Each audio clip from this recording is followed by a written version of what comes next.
Serial Anupama में राही और प्रेम शादी के बंधन में बंधने वाले हैं, लेकिन यहाँ पर तो पाखी अलग ही खेल खेल रही है। उसने ईशानी को ये कहा है कि वो राजा के साथ प्यार का नाटक करे ताकि वो भी कोठारी परिवार में बहू बनकर जा सके, और मजबूरन ईशानी अपनी माँ की बातों में आ गई है और राजा के साथ प्रेम का नाटक कर रही है। ये बात अनुपमा को पता चल जाती है और वो पहुंच जाती है ईशानी से सवाल जवाब करने के लिए, लेकिन उसके बीच बचाव के लिए वहाँ पाखी पहुंच जाती है और माँ बेटी के बीच फिर एक बार शुरू हो जाती है बहसबाजी। अरे मुंह खोल के बोल नहीं ईशु, एक बार बोल तो। क्या हो रहा था तुम लोगों के बीच, क्या चल रहा है? प्यार।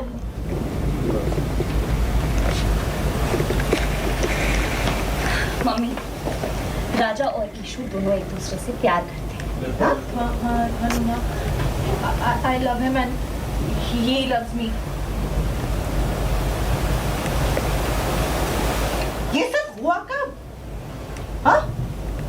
अरे तुम दोनों एक दूसरे को जानते ही कितना हो और कितनी बार मिले हो? भाई अनुपमा पाखी को समझाने की काफी कोशिश कर रही है, लेकिन पाखी तो अपनी जिद पर अड़ी हुई है कि उसे राजा और ईशानी का रिश्ता जोड़ना ही है। ऐसे में अब अनुपमा क्या करे उसे समझ ही नहीं आ रहा, क्योंकि उसकी बेटी पाखी तो कुछ समझने को और सुनने को तैयार ही नहीं। उल्टा वो तो अनुपमा पर ही इल्जाम लगा रही है।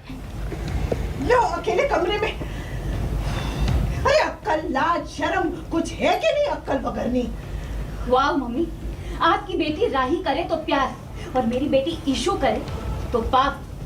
पाखी, तेरी बेटी मेरी भी नाते हैं।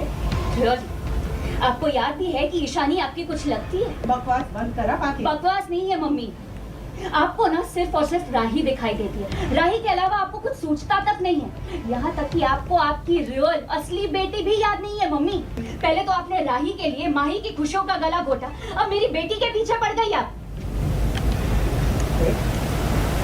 तेरी बेटी तो वही गलती करी है जो तूने की थी, और तू इसे समझाने की बजाय रोकने की बजाय उल्टा इसकी साइड ले रही है, मुझे कह रही है।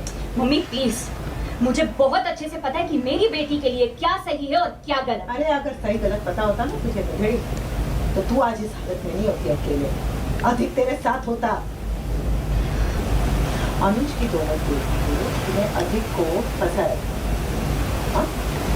ताकि फटाफट रेस लड़का पकड़ो और लाइफ में सेट हो जाए। ईशु से कहा ना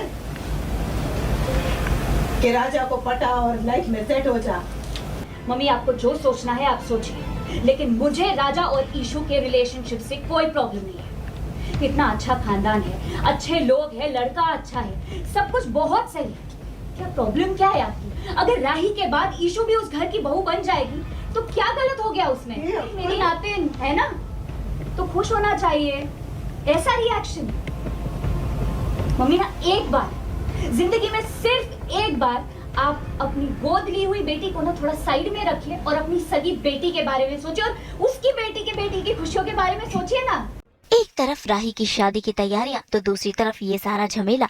अनुपमा अकेले में ही परेशान होकर देखी कैसे आंसू बहा रही है। रोने की वजह देते हैं तो रोने की शक्ति तो दीजिए, अपने रोने पे शादी की तैयारियां करो, इतने सारे मेहमान।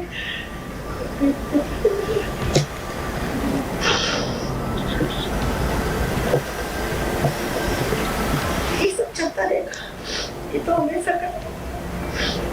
आप बस तेरी बेटी की शादी में क्या उसमें जरा दिक्कत पड़ती है तो देख लीजिएगा, चेतावनी समझ दीजिए। अनुपमा की परेशानी बाबूजी को समझ आती है, लेकिन अनुपमा जैसे तैसे बहाना कर बाबूजी को कुछ और ही बात बताती है, क्योंकि वो नहीं चाहती कि बाबूजी भी परेशान हो।